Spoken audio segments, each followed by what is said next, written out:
అందరికీ నమస్కారం అండి. ఈరోజు చెప్పే కథ పేరు ఫేస్బుక్ పరిచయం. ఈ కథను రచించిన వారు లావణ్య గారు. ఇంకా కథలోకి వెళితే, అన్ని పువ్వులు ఏదో ఒకనాడు వాడిపోక తప్పదు, అలాగే అందరి బ్రతుకులు ఏదో ఒకనాడు ముగిసిపోక తప్పదు. అన్ని పూలు ఒకేలా వాడిపోవు. కొన్ని పూల చెట్లు మీదే వాడి నేల రాలితే, కొన్ని పూలు నేల రాలి వాడిపోతాయి. ఆ రెండిట్లో ఏ విధంగా వాడినా పెద్ద తేడా ఉండదు. పూలు కూడా ఆనందంగా వాడిపోతాయి. కొన్ని పూలు దేవుడి అలంకరణలో, అభిషేకాల్లో పాల్గొని దేవుడు పాదాల చెంతకు చేరి వాడిపోతాయి. అప్పుడు ఆ పూలు తమకు మోక్షం దొరికినంతగా సంతోషిస్తాయట. మరికొన్ని పూలు దండలయ్యి పెళ్ళిళ్ళకు, పేరెంటాలకు చేరుతాయి. అప్పుడవి ఏదో ఒక రకంగా ఉపయోగపడ్డాయని సంతృప్తి పడతాయి. కానీ కొన్ని పూలదండలు దుష్టుల మెడలలో పడినప్పుడు వీళ్ళ మెడలో చేరేమా అని పూలు తెగ బాధపడతాయని, అలాగే చేరకూడని ప్రదేశాలకు చేరిన కాళ్ళ తొక్కెళ్లలో పడి నలిగిపోయిన పూలు అంతే బాధపడతాయని ఒక కవి రాశాడని మా తెలుగు టీచర్ అప్పట్లో చెప్పింది. అలాగే మనుషుల బ్రతుకులు కూడా రకరకాలుగా ఉంటాయి. కొందరి బ్రతుకులు స్ఫూర్తిదాయకం అయితే, కొందరివి ఇలాంటి వారివి బ్రతుకులేనా అన్నట్టుగా ఉంటాయి. కొందరివి రాజా బ్రతుకులే అయితే, కొందరివి మధ్యతరగతి బ్రతుకులు, ఇంకొందరివి కటిక పేదరికంతో అల్లాడిపోయే బ్రతుకులు, మళ్ళీ కొందరివి ఆ పేదరికంలో కూడా ఆనందంగా ఉండేవైతే, కొందరివి సిరి సంపదలతో కూడా దుఃఖంలో జీవించే బ్రతుకులు, కొందరివి కొని తెచ్చుకునే దుఃఖాలైతే, మరికొందరివి విధి లిఖితాలు. ఇలా చెప్పుకుంటూ పోతే ఎన్నో రకాల బ్రతుకులు మన ముందు కనబడతాయి. బ్రతకడం, చావటం మనిషి లక్షణాలైతే, వికసించడం, వాడడం పూల లక్షణాలు. మరి వాడిపోయిన బతుకులు ఆ మనిషికి ఆపాదించారంటే అనిపిస్తుంది కదా. మనిషి బ్రతుకుతూ ఆనందంగా జీవించలేనప్పుడు వాడిపోయిన బతుకులు అంటుంటారు. ఈ ప్రపంచంలో ఎందరివో వాడిపోయిన బతుకులు. మనల్ని అలా కాకుండా జాగ్రత్త పడాలనే సూచనలు ఇస్తుంటాయి కూడా. మన కళ్ళ ముందే ఎన్ని బ్రతుకులు అలా బ్రతకలేక బ్రతుకుతూ కనిపిస్తుంటాయో. కొందరు చస్తే బాగుండు అనుకుంటూ తమ వారి ఆనందం కోసం జీవిస్తూ ఉంటారు. కొందరు తమ జీవితాలు పూలపాన్పు కాకపోవా అనే ఆశతో జీవిస్తుంటారు. మరికొందరు తమ జీవితాలను తామే పూలపాన్పులుగా మార్చుకోవాలని, ఎందరికో తమ జీవితాలు ఆదర్శంగా కావాలనే లక్ష్యంతో జీవిస్తుంటారు.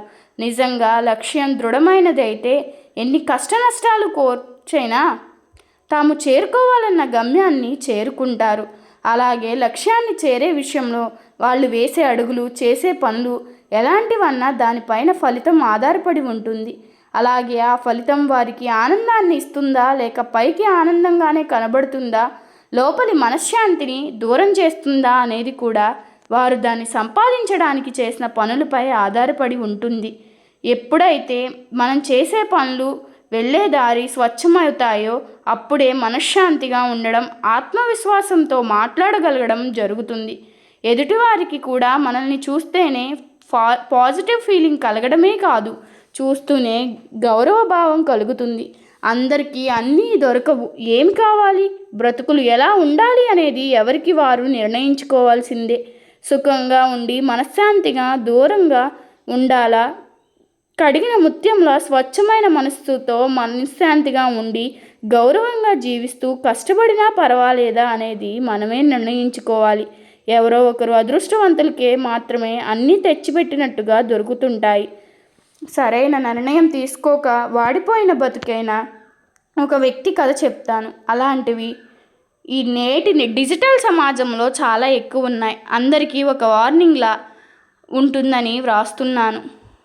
రమ్య దిగువ మధ్యతరగతిలో పుట్టిన అమ్మాయి. ఏదో ఆ ఇంటి అవసరాలు సరిపోయే జీతంతో తిండి బట్టకు లోటు లేదంటూ, కానీ ఏ విధమైన హంగులు ఆర్భాటాలు లేని జీవితం. ఒక మంచి ఖరీదైన దుస్తులు, నగలు కానీ, ఖరీదైన తిరుగుళ్ళు కానీ లేని జీవితం. ఏదో ఈ సినిమాల వల్ల కొంతమంది ఎంత సుఖంగా జీవిస్తుంటారో చూడడం జరిగి అలాంటి వాటిపై ఆశపడే అవకాశాలు ఎక్కువయ్యాయి. కానీ అలాంటివి ఉంటాయని చూడకపోతే దొరికిన దానితో సంతోషంగా ఉంటారేమో కదా. ఏదో ప్రభుత్వ సహాయాల పుణ్యమా అని రమ్యకు స్కూల్లో చదివేటప్పుడు దూరంగా ఉండే స్కూల్కి వెళ్ళడానికి సైకిల్, ఇప్పుడు ఆన్లైన్లో చదువుకోవడానికి ఒక ల్యాప్టాప్, అంతర్జాలం వాడుకోవడానికి ఫ్రీ డేటా లభిస్తున్నాయి. ఇంకేముంది, ఫేస్బుక్ అకౌంట్, రకరకాల వారితో పరిచయాలు. డిగ్రీ చదువు అవ్వొస్తుంది రమ్యది. ఇంట్లో వాళ్ళు ఓ గంతుకు తగ్గ బొంత సంబంధం ఒకటి చూసి పెళ్లి చేయాలనుకుంటున్నారు. ఆ సంవత్సరానికి అంతకి వాళ్ళ నాన్న రమ్య పేరిట కట్టిన పాలసీ ఏదో మచ్యూరై డబ్బు వస్తుంది, దానితో పెళ్లి చేయాలని చూస్తున్నాడు. మొదట ఒక సంబంధం చూశారు. అబ్బాయికి 30 ఏండ్లు. అప్పుడే బట్టతల కూడా మొదలైంది. రమ్యకు అతనికి 16 ఏళ్ల వారా, కానీ భార్యను పోషించే ఉద్యోగం ఉంది. అంతేకాక వీళ్ళకంటే కొంచెం ఉన్నవాళ్లే. అందుకే రమ్య అమ్మా నాన్న సంబంధం కుదరచాలని కోరుకున్నారు. రమ్యకు మాత్రం అస్సలు నచ్చలేదు. కానీ చెప్పే ధైర్యం లేదు. తనకు తెలుసు తమలాంటి వారి అంతకంటే మంచి సంబంధాలు రావని కూడా. అందుకే ఏం కిమ్మనకుండా ఉంది. కానీ అలాంటి సంబంధం కూడా వీళ్ళిచ్చే కట్నం నచ్చక, అదీ కాక వాళ్ళ నాన్నకు డబ్బు చేంత వరకు ఆగలేమని కూడా వద్దన్నారు. దానితో రమ్య అమ్మా నాన్న డబ్బు చేతికొచ్చే ముందర పెళ్లి సంబంధాలు చూడడం మంచిదనుకుని అప్పటికి ఇంకా వాయిదా వేశారు. ఇంతలో రమ్య డిగ్రీ అయిపోయింది.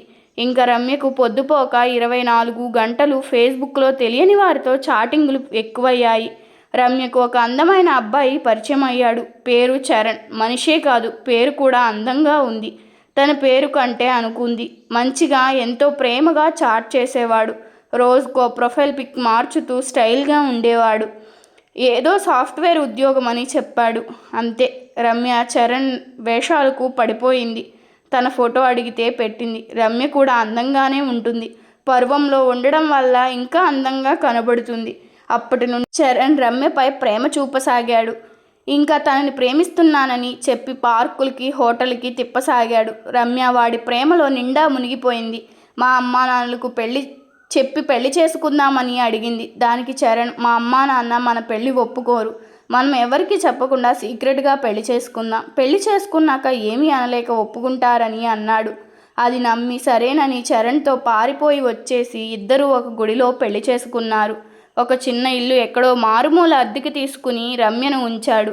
అది వాళ్ళుండే ఇంటికంటే అధ్వానంగా ఉంది. ఏంటిలా ఉందంటే, కొద్ది రోజులేగా, తర్వాత మన పెద్దింటికి వెళ్ళిపోవచ్చు అనేవాడు. రమ్య కూడా కొద్ది రోజులే కదా సర్దుకుందామనుకుంది. 10 రోజులు చరణ్ ఇంటి పట్టునే ఉన్నాడు. ఏవేవో ప్రదేశాలు తిరిగారిద్దరు. డబ్బు బాగానే ఖర్చు పెడుతూ రమ్యకు స్వర్గం చూపించాడు ఆ 10 రోజులు. 10 రోజులు అయిపోతే ఇంకా ఆఫీస్ సెలవులు అయిపోయాయి. మా ఇంట్లో లేకపోతే మా అమ్మ నాన్నలకు అనుమానం వస్తుంది అని ఏదో కొంత డబ్బిచ్చి వెళ్ళిపోయాడు. మళ్ళీ 2 రోజులకు వచ్చాడు. సాయంత్రం వచ్చాడు. తన కోరిక తీర్చుకుని రాత్రికంతా వెళ్ళిపోయాడు. పోతూ తన కోసం ఎదురు చూడవద్దని, తనకు వీలైనప్పుడు వస్తానని, ఏమైనా కావాలంటే ఫోన్ చేయమని ఇంకొంచెం డబ్బిచ్చి వెళ్ళాడు. రమ్యకు ఆ ఇంట్లో ఉండడం చాలా కష్టంగా ఉంది. ఎవరితోనైనా మాట్లాడదామంటే చుట్టూ పొట్టకూటి కోసం పనులకు పోయే మట్టి పనులు చేసుకునే వారున్నారు. పొద్దున్నే ఎంతో ఏదో ఒక్కదానికి చేసుకునేది. ఏవో పుస్తకాలు చదువుతూ గడపడమో, ఫోన్లో గేమ్స్ ఆడడమో రోజంతా చాలా బోర్గా గడిచేది. చరణ్ వచ్చినప్పుడు ఏదో కొంత ఆనందం. రాను రాను చరణ్ బయట తిప్పడం కూడా తగ్గించేశాడు. ఇంటికి కూడా 5 రోజులకో వారానికో రావడం చేస్తున్నాడు. అప్పుడే 6 నెలలు గడిచిపోయింది. చరణ్ని 6 నెలలైంది. మన పెళ్లి గురించి ఇంట్లో చెప్పారా? నన్ను ఎప్పుడు ఇంటికి తీసుకెళ్తారు? ఇప్పుడు అప్పుడని దాటవేసేవాడు. ఇంకో 3 నెలలు గడిచింది. చరణ్ రమ్యకు డబ్బు సరిగ్గా ఇవ్వడం లేదు. సరికదా చూడడానికి కూడా సరిగా రావడం లేదు. మాటికి రమ్య ఇంటికి ఎప్పుడు తీసుకెళ్తా అని అడగడమే దానికి కారణం. రమ్యకు ఏదో అనుమానం మొదలైంది. ఈసారి వచ్చినప్పుడు చాలా జాగ్రత్తగా డీల్ చేయాలనుకుంది. చరణ్ 15 రోజుల తర్వాత వచ్చాడు. రమ్య కూడా చాలా మంచిగా మాట్లాడసాగింది. చరణ్ రమ్య మూడు బాగా ఉందని స్నానం చేసొస్తా, చిరాగ్గా ఉందని బాత్రూమ్కి వెళ్ళినప్పుడు రమ్య చరణ్ విజిటింగ్ కార్డ్ తీసుకుని ఆఫీస్ డీటెయిల్స్ నోట్ చేసుకుంది. అలాగే పర్సు తెరిచి అందులో ఉన్న ఫోటో చూసి ఆశ్చర్యపోయింది. దాంట్లో చరణ్ పక్కన చిన్న పాపనెత్తుకున్న ఆడమనిషిని చూసి రమ్యకి అంతా అర్థమైపోయింది. చరణ్ చేసిన మోసం తెలిసిపోయి కూలబడిపోయింది. ఏంటి చరణ్, నీకు పెళ్ళై పాప కూడానా? మరి నేనెవరిని అనుకుంటూ. అప్పుడు వచ్చిన చరణ్, దానికి నీకు తెలిసిపోయిందా? ఎలా చెప్పాలా అనుకుంటున్నాను, నీవే తెలుసుకున్నావు. నా శ్రమ తగ్గించావని అన్నాడు. అంటే మన పెళ్ళి చల్లదా? నేను మోసపోయానా? ఎంతటి దారుణాన్ని నిలదీసింది రమ్య. దానికి చరణ్, నా అంత మంచి కుటుంబం నుండి వచ్చిన వాడు ఇలాంటి దాన్ని పెళ్లి చేసుకుంటాడని ఎలా అనుకున్నావు? అది నీ తప్పు అని రమ్యను నిందించాడు. ఇక నా బ్రతికేంటి అన్న రమ్యతో ఏదో నెలకొస్తా కొంత డబ్బిస్తా, ఇక్కడే నా రెండో భార్యగా పడిండు, లేకపోతే నీ ఇష్టం ని వెళ్ళిపోయాడు. రమ్యకు అంతా అగమ్యగోచరంగా ఉంది. ఏమి చేయాలో అర్థం కావటం లేదు. అంటే ఇంకా తన జీవితం వాడిపోయిన బతుక అని కంటికి మింటికి ఏకదాటిగా ఏడవసాగింది. అమ్మా నాన్నలతో ఉండి వారు చెప్పిన పెళ్లి చేసుకుని ఉంటే అంతో ఎంతో గౌరవమైన జీవితం ఉండేది. కష్టపడి గొప్ప బ్రతుకు కావాలనుకున్న అత్యాశతో వచ్చే గౌరవమైన జీవితాన్ని కూడా కాలదన్నుకుంది. ఇప్పుడు బుద్ధి వచ్చినా ఏమీ చేయలేని పరిస్థితి. ఎవరికి మొహం చూపలేని బ్రతికయింది. ఇంకా తనకు చావే శరణ్యం అనుకుంది. కానీ ఎక్కడో చిన్న ఆశ చావడానికి మనసు అంగీకరించడం లేదు. అలాగే కూలబడి ఉండిపోయింది. ఇక ఆమె భవిష్యత్తు అందరికీ తెలిసినదే కదా. ఇప్పుడు చచ్చిన ఆమె తన జీవితాన్ని కోల్పోయినట్లే. అలాగే బ్రతికినా భారంగా జీవించాల్సిందే. ఈ ప్రపంచంలో ఇలాంటి వాడిపోయిన బ్రతుకులు ఎన్నో. కొన్ని స్వయంకృతాపదారులైతే కొన్ని విధిలిఖితాలు. కాబట్టి అమ్మాయిలందరికీ చెప్పేది ఏమిటంటే ఇలాంటి సోషల్ మీడియా పరిచయాలు నమ్మకండి. అమ్మా నాన్నలు ఎందుకు చెప్తున్నారో అర్థం చేసుకోండి. మంచి జీవితాన్ని చక్కటి ప్రణాళికలతో కూడిన సాధించవచ్చని గుర్తించి మోసపోకుండా గొప్ప జీవితాన్ని జీవించి చూపిస్తారని ఆశిస్తున్నాము. ఈ కథ మీకు నచ్చినట్లయితే నా ఛానల్ను సబ్స్క్రైబ్ చేసుకోండి. అలాగే మీ అభిప్రాయాన్ని కామెంట్ రూపంలో తెలపండి. ధన్యవాదములు.